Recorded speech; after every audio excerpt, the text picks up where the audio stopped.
Ils ont demandé à des Québécois d'analyser, de mettre un peu en ordre 425 entreprises au Québec, puis de dire un peu c'est quoi leur réputation selon eux.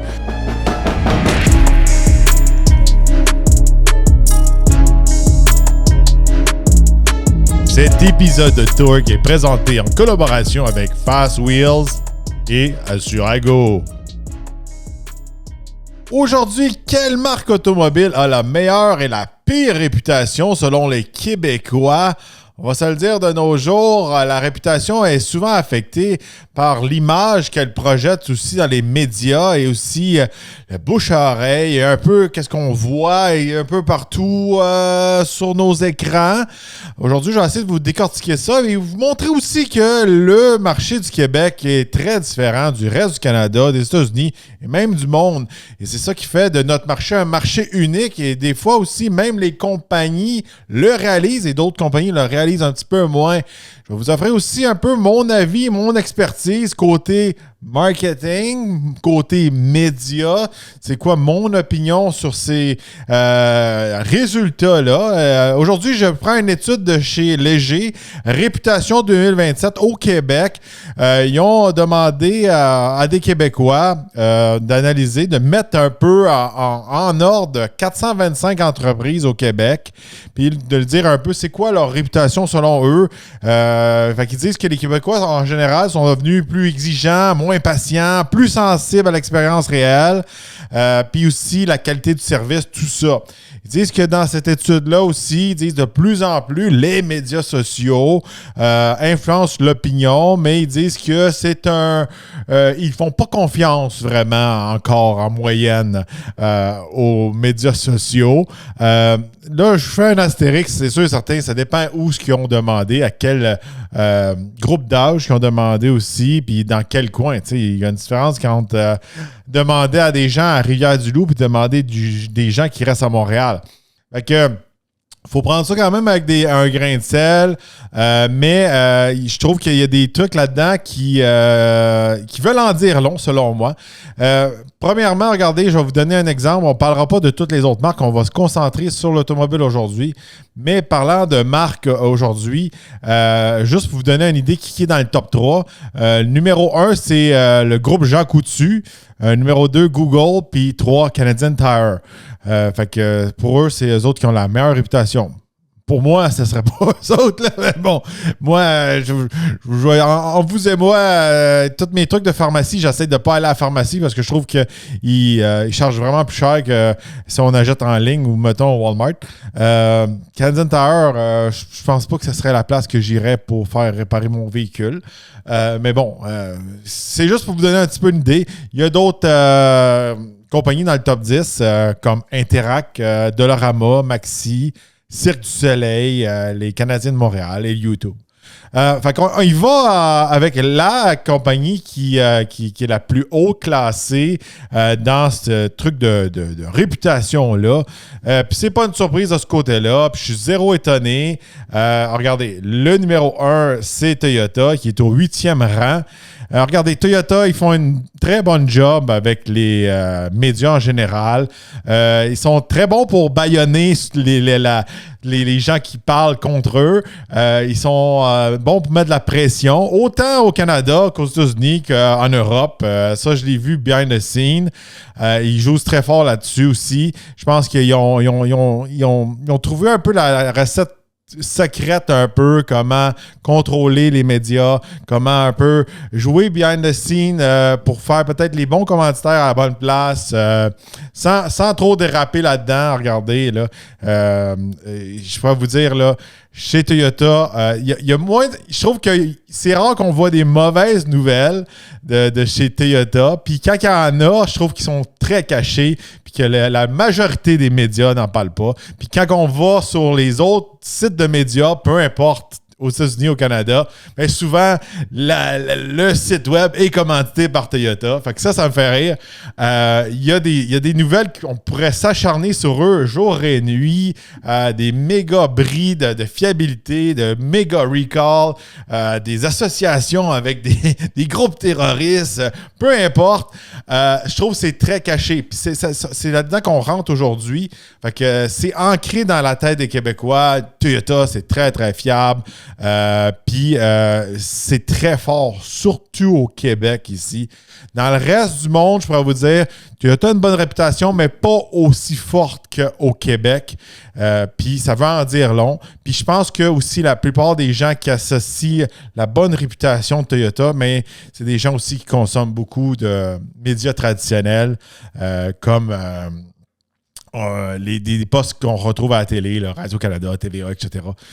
Fait qu'on le voit. Pour moi, je trouve que côté marketing, il n'y a rien qui vient m'attacher chez Toyota. Je trouve qu'ils font juste pousser leur BZ qu'ils ne sont pas capables de vendre. Je trouve que des fois, je passe devant des concessionnaires qui sont dans des grosses villes, puis il n'y a pas eu de rafraîchissement, il n'y a pas eu de rénovation depuis longtemps. L'inventaire fait dur.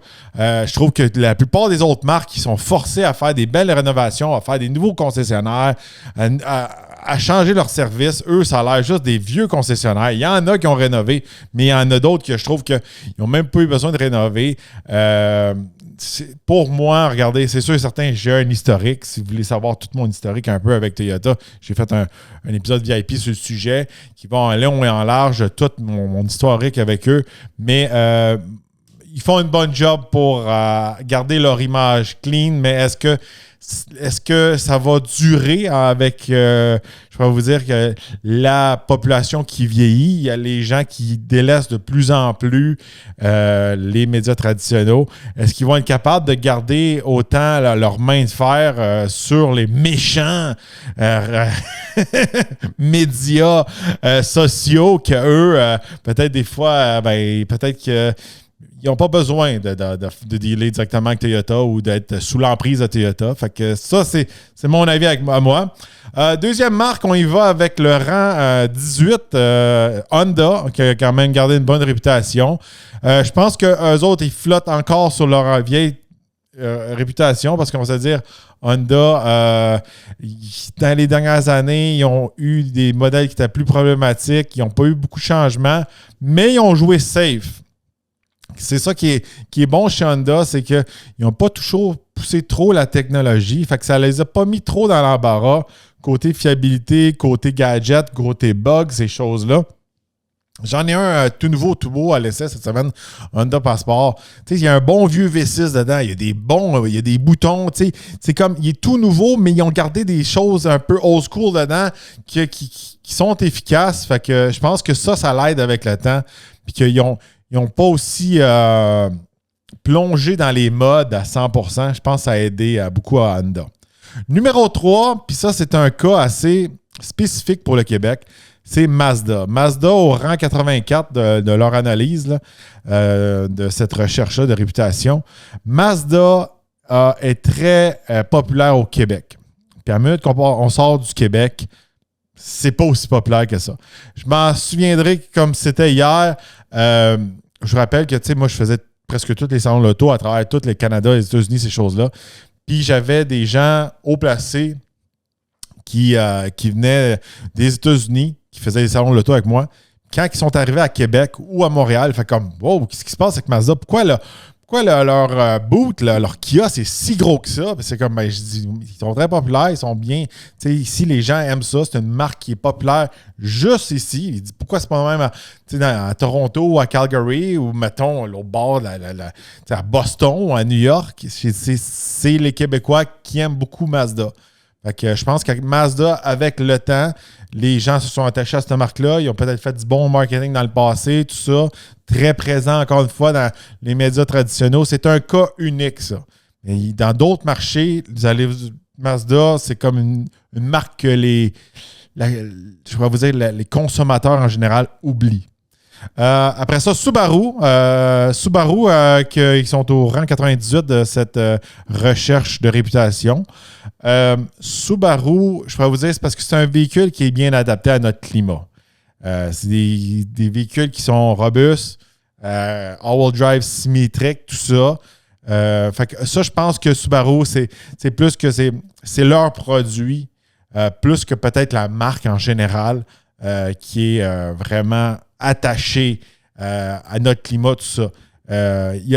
On dirait qu'il y a un bouclier et tout. Là, on parle de dôme du Québec, ces choses-là. L'influence un peu du reste des États-Unis. Aux États-Unis, Subaru est littéralement une marque qui est liée. Puis directement, je pourrais dire, aux gens qui sont lesbiennes. Fait que même là, il commence à avoir des collants un peu sur des Subaru aux États-Unis. Ils commencent à dire ce véhicule n'est pas conduit par une lesbienne. Puis c'est un running gag. C'est rien de dire c'est un véhicule pour ça. C'est juste que je pourrais vous dire, dans les années début 2000, même Subaru, eux autres même, ils ont réalisé que ce produit-là était extrêmement populaire dans le nord-est des États-Unis avec les lesbiennes. Fait que c'est comme... puis après ça restait avec le temps. Puis je pense que ça a resté populaire dans ces communautés-là. Puis là, c'est rendu comme un meme avec le temps. Fait que, mais on dirait que ça a moins touché un peu le Québec de ce côté-là. Numéro 5, même histoire un peu que chez Mazda. Au rang 104, Hyundai. Hyundai, très populaire au Québec, même s'ils ont déjà fermé une usine ici à Bromont. Hyundai, c'est une autre marque, encore une fois, que les Québécois ont adopté. Une marque qu'ils ont voulu aimer ça plus que d'autres marques classiques. À comparer des autres provinces, à comparer des États-Unis, des autres pays, ces choses-là. C'est très populaire, encore une fois, au Québec. Si vous sortez du Québec, moindrement, moi qui ai vécu déjà en Ontario, qui ai vécu en Floride, qui a passé beaucoup de temps aux États-Unis, ces choses-là, Hyundai n'a pas vraiment l'image qu'ici, on reflète. Fait que je pense qu'ils ont fait une bonne job dans le sous-marché, le marché du Québec, je pourrais vous dire, de ce côté-là. Parce que aux États-Unis, ces choses-là, moi, quand je restais en Floride, un Hyundai, c'était pas super comme réputation. Là. Ça n'aurait jamais été haut comme ça dans la liste. Fait qu'il faut juste se réaliser comme ça. C'est pas positif ou négatif. C'est juste que des fois, il y a des gens qui, peut-être, qui n'ont jamais sorti du Québec ou ils n'ont jamais réalisé ça ou ils n'ont jamais été en contact, mettons, dans le monde automobile. Mais c'est la réalité. Puis moi, qui a travaillé dans différents marchés, justement, dans le domaine automobile, je pouvais le ressentir qu'à une place, les gens aimaient plus Hyundai qu'à une autre place, ils aimaient moins. Fait que Hyundai, très populaire, très fort au Québec. Numéro 6, Nissan, au rang 128, côté réputation. On le voit que ça flotte sur des vieilles réputation, un peu du marketing, ces choses-là. On se dit, Nissan, dans les dernières années, ça fait dur. Ils n'ont pas des super produits.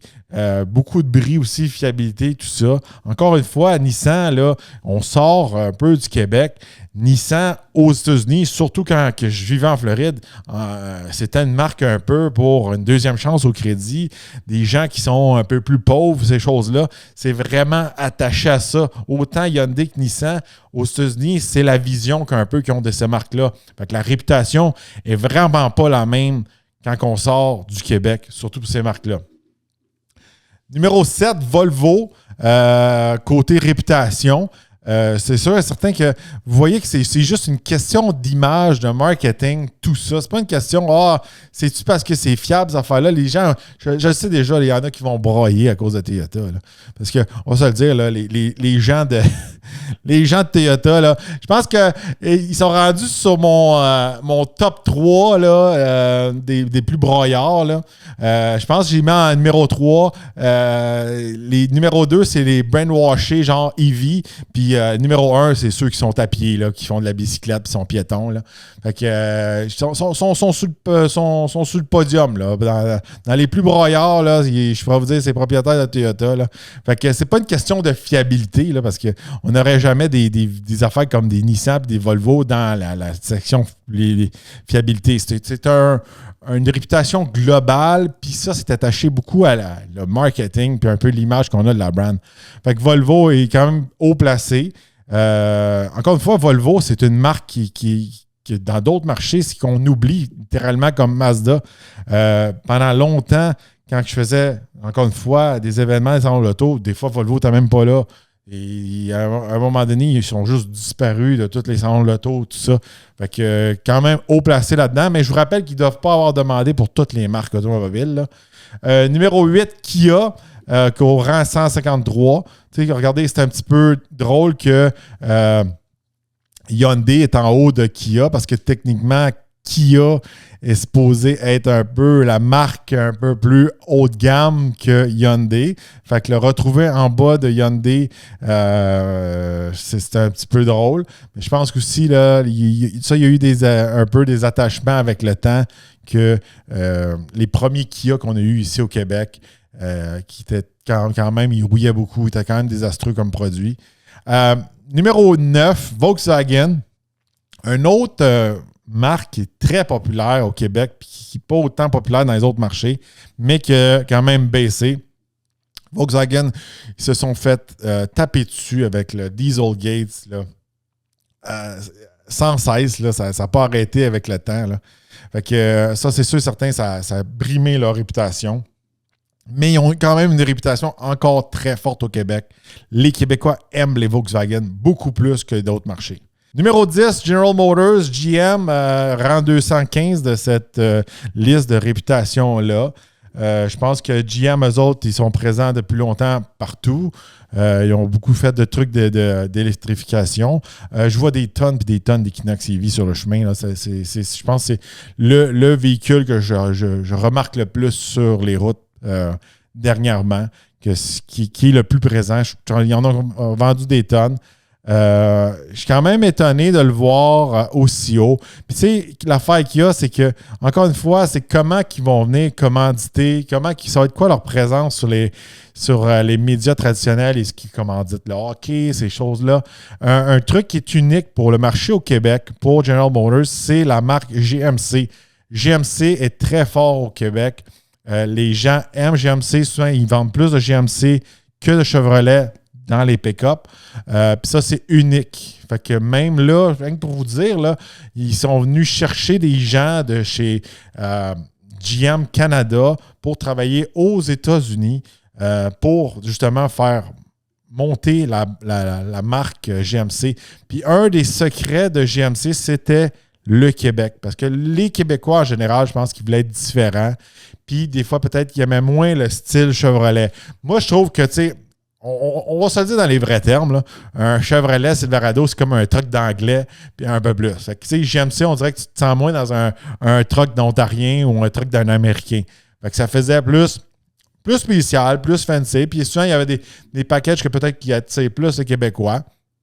Mais dans les autres marchés, surtout anglophones, puis aux États-Unis, mais pour eux, un GMC, c'est un arnaque. C'est comme avoir un Silverado avec d'autres badges, puis un petit peu plus d'équipement, puis essayer d'être fancy. Puis ça ne fonctionne pas dans ces marchés-là. Fait que c'est pour ça qu'ils n'ont pas la même vision. Fait qu'encore une fois, General Motors, ils ont une bonne vision. Numéro 11, Ford, au rang 219 de cette analyse de réputation. Ford, ils se font taper beaucoup dessus. À chaque fois qu'il y a moindrement un petit rappel, tous les médias en parlent, en long, en large. Ils font des titres dramatiques comme si toutes les autos allaient exploser. Il y a des rappels que c'est important, puis il y a d'autres rappels que c'est vraiment pas important, selon moi. Puis ça vaut pas la peine d'en parler, mais ils s'acharnent. Ils s'acharnent là-dessus. Fait que ça, c'est des sujets que je pourrais vous dire que c'est comme des trucs clickbait, puis ils s'acharnent là-dessus. Fait que je donne un exemple. Il va y avoir un rappel chez Ford pour un gadget d'un espèce de sensor. Tous les médias vont en parler. s'il y a un rappel, le même rappel chez Toyota, ben, peut-être qu'ils n'en parleront pas. Fait que, tu sais, je trouve que ça chante gros sur Ford. Puis, je trouve que ça, avec le temps, c'est fatigant. Pas que je veux défendre Ford de ce côté-là, mais c'est pour ça que je trouve qu'il est peut-être plus bas dans la fameuse liste d'aujourd'hui. Numéro 12, on a Chrysler. Anyway, là, ça, je trouve que c'est des trucs dans cette analyse-là de réputation qui viennent un peu biaisés. C'est plus Chrysler à cette heure. Avant, c'était FCA. À cette heure, c'est Stellantis. Puis, Chrysler a un véhicule à cette heure. Je sais que c'est Chrysler en général, mais il y a une différence aussi entre un Alfa Romeo et un Ram. Fait que je sais que chez General Motors, ça m'a fait Cadillac, mais c'est un petit peu pire. Fait que je pense que chez GM, avec le temps, les gens savent que c'est Buick, GM, c'est Chevrolet, Cadillac. Mais là, la majorité des gens, surtout s'ils demandent ça à n'importe qui, puis des gens qui ne connaissent pas l'automobile, ils ne savent pas c'est quoi Stellantis, ils ne savent pas c'est quoi FCA, ils ne savent pas quelle compagnie qui a cette bannière-là. Fait que, de ce côté-là, je trouve que pour Chrysler, ça vient un petit peu biaisé. Les autres marques, là, je vous garantis que toutes les personnes qui ont demandé de mettre le fameux rang, là, les classer dans cette liste de réputation-là, ils ne savaient même pas c'était quoi. Je suis convaincu de ça. Ils ont dit de classer Rivian. Ils l'ont classé au rang 372. Lucid Motors à 387. Puis Bright Drop à 395. Je suis sûr même parmi vous, présentement, vous ne savez même pas c'est quoi un Bright Drop. Bright Drop, c'est des trucks de livraison électrique. Fait que je suis sûr et certain quand ils ont classé ça, ils savaient même pas. Tu peux pas le mettre à un rang, peu importe, là, tu sais pas c'est quoi la marque. Personne ne sait c'est quoi un Bright Drop en général. Je vous garantis là, que vous vous promenez là, dans une épicerie, là, puis tu demandes à quelqu'un de random, tu dis c'est quoi un Bright Drop? Puis tu vas dire je sais pas c'est quoi. Garantie. Fait que ça encore là, je m'avance pas là-dessus parce que les gens connaissent pas ça. Le dernier de la liste, Tesla, au rang 424, puis c'était quoi, 425, là, le total? On le voit, là. Ça, c'est les médias qui l'ont détruit à 100%, qui se sont acharnés sur Elon Musk quand il s'est mis à fouiller dans les histoires là, de voir s'il y avait de la corruption. Puis encore aujourd'hui, on le sait qu'il y a de la corruption. Là. Si vous, moindrement, vous suivez ça aux États-Unis, là, il y a des YouTubers là, qui sont allés au Minnesota, sont allés en Californie. Je pense qu'au Canada, il y a beaucoup de corruption. C'est pour ça qu'ils se sont attaqués autant Elon Musk. Ils veulent pas qu'ils fouillent ici parce que s'ils commencent à fouiller ici, ben peut-être que toutes ces personnes-là qui font tout ce beau blablabla dans les médias traditionnels vont peut-être perdre leur financement. Ça, c'est ma théorie à moi. Mais bon, on le voit littéralement que là, ça vient être influencé par les médias. C'est pas une question de produit. C'est pas un mauvais produit, un Tesla. Hey, revenez un petit peu avant qu'ils se mettent à s'acharner sur Elon Musk. Tesla, c'était une des marques qui étaient les plus haut classées. C'était comme Google, Apple, tout ça. Les gens voyaient ça du même niveau qu'un Mercedes côté luxe.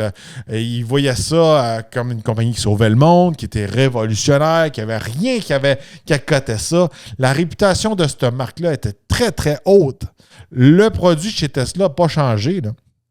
Même là, je trouve qu'il étire un peu la sauce. Il ne change pas beaucoup dernièrement, mais veux pas quand tu fais moins de changements, peut-être que ta fiabilité remonte. C'est normal dans ce côté-là. Puis là, bientôt, ils vont lancer des robots, etc. C'est rien que pour vous dire, ça a été l'acharnement des médias traditionnels pour détruire cette marque-là. Du jour au lendemain, ça a tout changé. Il y en a même qui ont fait des attaques sur des concessionnaires, tout ça. Le produit n'a pas changé, même si ça améliorait avec le temps. Moi, je ne suis pas un fan de cette marque-là. Puis, je trouve qu'il n'y a rien de plus fade qu'un modèle Y. Là. C'est dans la section là, Toyota BZ4X. Là. Mais quand même, c'est pas des... Tu vas te dire, il y a eu des histoires incroyables. Chaque marque, là, on peut aller chercher de la merde. C'est ça qu'il faut vous dites. Là. Je peux aller diguer dans l'histoire de chez Ford pour aller chercher les pires histoires qu'il n'y a pas. je peux aller chez Volkswagen, aller chercher les pires histoires qu'il n'y a pas. On peut revenir avec General Motors quand ils ont fait faillite, quand ils ont fermé des usines ici. C'est facile d'aller détruire une marque. Si on a juste à aller chercher un peu dans le passé. Il y a des histoires là, de chaque marque que je peux même pas vous raconter. Parce que si je commence à tomber là-dedans, c'est sûr et certain que je vais être bloqué. Même dans ma section VIP, je serais bloqué de vous parler des histoires qui est arrivé chez Ford puis chez Volkswagen. Fait que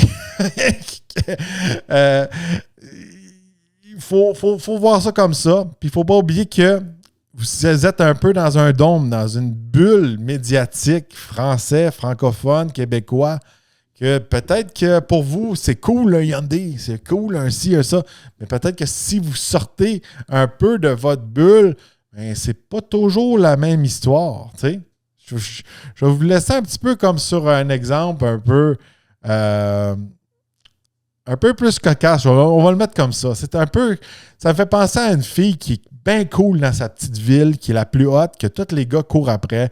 C'est la plus belle, tout ça. Peut-être qu'elle est cool dans la ville de Granby, puis peut-être qu'elle rentre dans tous les bars dans la ville de Granby, puis que c'est elle la plus cool, puis tous les gars veulent être avec elle. Mais peut-être que cette fille-là, quand elle voyage, puis elle arrive à un bar à Miami, peut-être qu'elle n'est même pas capable de rentrer dans le bar. Puis ça, c'est des choses que j'ai déjà vues. Fait que comprenez-vous, peut-être que tu es cool dans ta petite ville, peut-être dans ton petit coin, puis cette affaire-là. Mais si tu sors de ton petit coin, puis tu t'en vas jouer dans la grosse ligue, peut-être que ça change un petit peu la donne. Puis moi, je l'ai déjà vu, puis souvent. Puis c'est la même chose avec l'automobile. Peut-être que ta réputation est bien cool là, mais quand tu arrives à quelque part d'autre, ben, t'es personne. Sur ce, j'ai parlé de plusieurs marques aujourd'hui. Peu importe si vous avez un Mazda, un Subaru, un Hyundai, un Ford, un Chrysler, un GM, vous pouvez aller changer vos roues avec mes amis de chez Fast Wheel. Fait que autant un auto qu'un camion, vous pouvez avoir des Fast Wheel, des Fast HD, ils ont même leur marque de luxe, tout ça. Ils ont beaucoup de choix de roues. Fait que vous pouvez aller sur le site fastco.ca, puis vous pouvez rentrer votre marque, votre modèle, votre année, tout ça. Puis, il y a beaucoup de choix pour presque toutes les marques existantes. Pas mal toutes les marques que je vous ai nommées aujourd'hui dans la liste. Peut-être pas Bright Drop, là. Je pense pas qu'ils font des marques pour Bright Drop, mais je pense que là, en général, il y a beaucoup de choix. Fait qu'allez voir mes amis de chez Fast Wheel. Sur ça, n'oubliez pas d'aller me visiter dans la section VIP. On parle de sujets vraiment behind the scenes. Comme je vous ai dit au début de l'épisode, si vous voulez savoir ce qui s'est passé avec Toyota, si vous voulez savoir un peu behind the scenes, essais routiers, d'autres sujets un petit peu plus croustillants, je réponds à vos questions. Vous pouvez m'encourager en étant membre VIP. Puis moi, de ce côté-là, j'ai pas besoin d'avoir des subventions, être corrompu par un manufacturier ou par le gouvernement. Puis je peux vous dire les vraies choses aussi, puis vous donner aussi des wake-up calls que des fois, il faut sortir un peu de votre bulle médiatique ou bulle du Québec. Puis il y a d'autres choses qui se passent ailleurs qu'au Québec. Puis c'est pas tout le monde qui pense comme les Québécois. Fait que si vous appréciez mon franc-parler, allez m'encourager dans le VIP. Cliquez dans la description, autant pour YouTube, Spotify, Facebook. Si vous êtes nouveau, n'oubliez pas de vous abonner, liker et de partager. On se revoit dans une prochaine épisode.